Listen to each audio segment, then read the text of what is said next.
Hello and welcome to Giants Tarot on the 10th of November with me, Elizabeth, your presenter. How you doing? Jumping in, reading and telling things all about the various emblems and cards. Here we are with Rent a Crowd here. How you going, folks? I'm talking about the cards. So, jumping straight in. So the sun remains in Scorpio, and Scorpio is in the tarot represented by the emblem of death, Arcana card number 13, Major Arcana. I'm just going to read you one of the emblems for Scorpio is the eagle. And I'm going to read you some of this very nice, it's a nice writing. Eagle medicine is the power of the Great Spirit, the connection to the divine. It is the ability to live in the realm of spirit and yet remain connected and balanced within the realm of earth. Eagle soars and is quick to observe expansiveness within the overall pattern of life. From the heights of the clouds, Eagle is close to the heavens where the Great Spirit dwells. The feathers of Eagle are considered to be the most sacred of healing tools. They have been used for centuries by shamans to cleanse the auras of patients coming to them for healing. Within the belief systems of Native American tribes, Eagle represents a state of grace achieved through hard work, understanding, and a completion of the tests of initiation which result in the taking of one's personal power. It is only through the trial of experiencing the lows in life as well as the highs, and through the trial of trusting one's connection to the Great Spirit, that the right to use the essence of Eagle medicine is earned. So I've actually put this the six of clubs. I've actually put that up separately. There are 10 days in each decanate. There's 3 decanates in each Major Arcana time. We're currently in the second decanate of death, or Scorpio, and that finalizes on November 12, and this time is all about responsibility and recognition of duty. I've got a Scorpio 10 or a Scorpio First Division reading for you. A zestful energy invigorates the inventive ideas of Scorpios of the First Division and makes them natural leaders. They relish challenges to their considerable skills and consider each moment of every day a fresh opportunity to strive and to accomplish. Just to be around them is to feel their enthusiasm for life, for they are highly creative, energetic, bold, and ambitious. This thing here, and they produce, that's right, there's a little message here to say produce something that is original, something that is your own. Little message for today. Next is cartomancy. So the birth emblem for November 10 is the 10 of clubs. No, it's not. Yes, it is. In cartomancy, the suit of clubs is the vehicle which allows the concepts of knowledge and intuition to be considered as existing states of mind and life, as apart from other states of mind and life, such as labour and wisdom, which is spades, love, which is hearts, and the 3D world with its money and opportunities, which is diamonds. I want to tell you a true story. It's a story many of you have also experienced. The events of this story can happen anywhere. This type of story has happened to me, and it has probably happened to you. Okay, so Sylvia is sitting at the bus stop. She's early for the bus, happy to have a little peace before it arrives. Another woman turns up a little breathless and asks if the bus has come yet.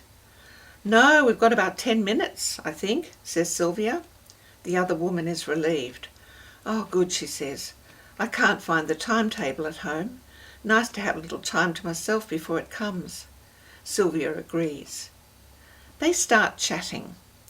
The other woman is called Molly, and Sylvia has not seen her before. Molly tells her that she's only been living in the area for a couple of months. She comes from Town West, thousands of kilometres away. Sylvia was born there. Further conversation reveals that they attended the same school, that Molly was only a year after Sylvia. Gee, small world, eh? Sylvia had left Town West not long after finishing school. Only last week, Sylvia had heard the name Gloria in a radio interview of some sort. Her mind had travelled back to the girl she sat next to in maths class in her last year at school. Gloria was interesting. She was very pretty, a lot of fun, terrible at maths. Where have I lost it? And she wanted to be a designer of clothes. Sylvia often wondered what happened to her when she left school, but Molly had all the news. Gloria had lived only a few doors away from Molly, and they often walked to school together. Gloria had gone to art college and learned dress designing and started her own business. She was doing fine. She was happily married and had a couple of kids. Sylvia marvelled. She had wondered over the years so many times, and now she knew. Molly said she could even link them up if Sylvia wanted. So that's the story, okay? And it happened on the day of the 10 of clubs. In cartomancy, the rank and file cards, the 10 is referred to as the decad. 10 is the number after 9, and therefore it has progressed to a new plane, the next strata, the next level. In the writings about the number 10, there are items of thought, trigonometry, mythology, the heavens, memory. It is a number, it is a numeral referred to as having custody of others, and it's also called fate. It is a number of wholeness, ceremony, completion. The number 1 is man, 0 is God. God is ahead. With 10, we move forward. It is the number of realization, abundance, and protection. 10 is a number of fullness and completion. Clubs is knowledge and intuition. Knowledge comes to the 10 of clubs. The story above can be explained by law of attraction, coincidence, whatever.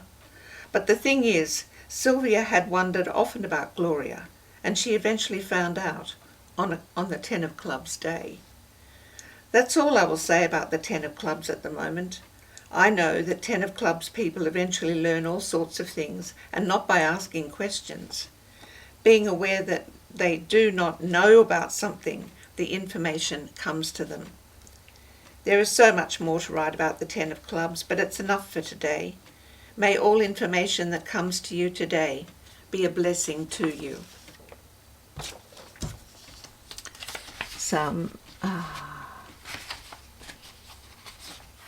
The Lenormand card.